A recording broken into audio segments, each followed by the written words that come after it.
Hey everyone, Irit here with a new process video, and this one is for Shimmerz. So this is the layout I will be creating, and you can see exactly how I did it in this video. I started with my favorites lately. These are Dazzlers, and they are shimmery pastes. And they are just lovely. I usually use them with a stencil, but this time I thought I would try something different and use them with these roller stamps that I have that I just love. They're from American Crafts. And yeah, I just thought I would play with them. And the thing is, it didn't really work as well as I hoped. I think the issue is that sorry, there's a baby on me. The issue is that the pastes are a bit too heavy for it, like too firm. So I think they mostly just got stuck on the stamp, but I got a very interesting look, and I did end up using it on my layout, but it didn't give me that spotted look I wanted from the stamp. The stamp has these dots on it, and you can see I'm just using another piece of cardstock, trying to see how that looks, and this turned out better, and I will use both of them for this layout. And I really liked how it turned out, so it was, I guess, a lucky accident or something. But now I know for future projects that, yeah, it didn't really give me exactly what I wanted, but it did give me this great texture. And I'm just going over with my palette knife. I didn't want it so textured, so I'm just flattening out a few of the areas that were really like peeking out from the page, and I didn't want any sharp points there, because these the pastes are very firm. They hold their shape really well.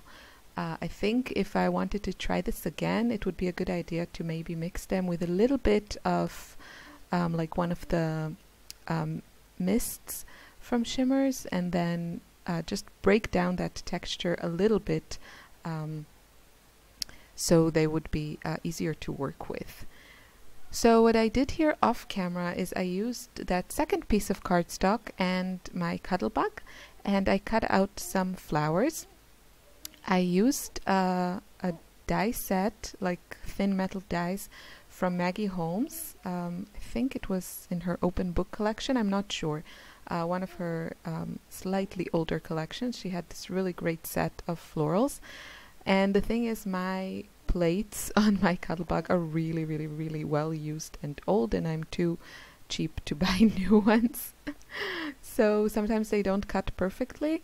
And here there are some dies that really give you this lovely kind of intricate piece of flower that you can then layer or use on its own. And because my plates are so warped, it just didn't cut out everything. You can see it better in the close-up, but it did cut the outer shape, so I'm just going with it. And you can see some of those lines when I'm gonna add my watercolors. So I'm just adhering them on my layout, and my background is completely dry, and I'm using some tacky glue to adhere all the pieces. And I really wanted, actually, I pulled out some of my Maggie Holmes embellishments, and I wanted to use more florals, like ready-made die cuts, but once I had all this colored with my watercolors, I thought it looked really nice, and I only added a few bits and pieces. So you can really create a very, I think, rich looking and pretty layout just from some paper and, you know, a few paints. And yeah, so now I'm going to add my watercolors. I'm using some of the Inklings and creamies, and I will have all the names of the colors on the blog post on the Shimmerz blog, and I'll post a link in the description box of this video. So I'm going to go with pink for the flowers and orange for the leaves. Obviously I'm not going for any sort of realism here. I just want my flowers to match my color scheme and my photo, and yeah, so, and also because these are my favorite colors, that's kind of what I own. I think from the creamies and inklings there are a million beautiful, beautiful colors. But the ones I got are the ones that has my favorite colors. So you see pinks and that family, that color family. I started with a lighter shade of pink and colored kind of a larger area of the flower with it, and then I'm going to come in with the darker shades just around the center. And I am not thinking about this too much. The only thing that really matters to me is that I don't want any clear lines of the watercolors. I want the edges to be very natural looking and random, and so you see I'm helping there with my finger and pulling a bit the color with my brush, just so I don't get any clear lines, because that doesn't really look natural, and that's not the look I'm going for. I just want these stains of watercolors.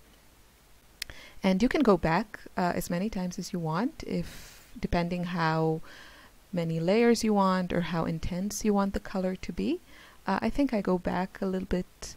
I go back again with the darker pink, and I did the same thing on the leaves. I started with a lighter orange, and then I added the darker orange, and mostly I added the color, the watercolor at the base of the leaves, and then kept it really light or almost untouched at the tips, just to get that kind of more dimensional look, where there's darker shades at the base of the leaves, also where they come out behind the flowers, because it gives the whole thing dimension and doesn't look so flat. And now the last thing I'm going to add is a few shadows here and there, and I don't have any of the inklings or creamies in gray, so I just used one of my mists, and I think this one is called Top of the Morning. It's a beautiful kind of warm gray with shimmer in it, and you can see I just put it on a piece of packaging and added a little bit of water so I can get a better control of how dark I want the color to be. I don't want it to be super dark. And I'm just adding it behind the flowers and the leaves and pulling the color when I go further away from the flowers and the leaves, so it just gets a little bit lighter. And the paste resists the mist, so it just gives it this really lovely, interesting, dimensional look, but it's still very light and airy because of my color choices and because I'm not using really dark colors here. And there's a lot of white. The flowers still have a lot of white showing, the leaves also, and my background. And that's kind of it for the mixed media part. The rest is really simple because you know, pretty much my main elements are already on the layout, and I just need to add my photo, my title, and journaling, which I will do very soon. I'm still working on the background. And I just want to mention that I have a new class at, well, actually when this video comes up, it won't be that new, but it went live at the end of December. It's a class on big picture classes, and I also used their the Dazzler pastes to create a layout.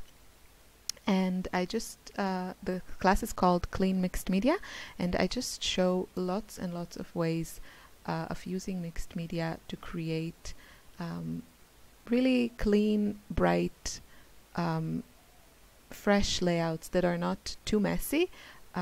Nothing wrong with messy, you know, if that's what you like. I also like to get messy, but I really wanted this class to be more about how to get to play with all the gorgeous watercolors and pastes and all these things, but still create layouts that look fresh and not too messy, for people that like a cleaner look.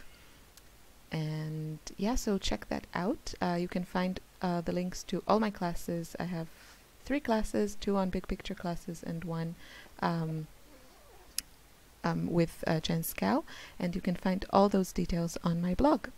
Back to the layout. So I'm going to attach my photo. Everything is dry on my background, and I'm just using some foam to pop it up and some tacky glue.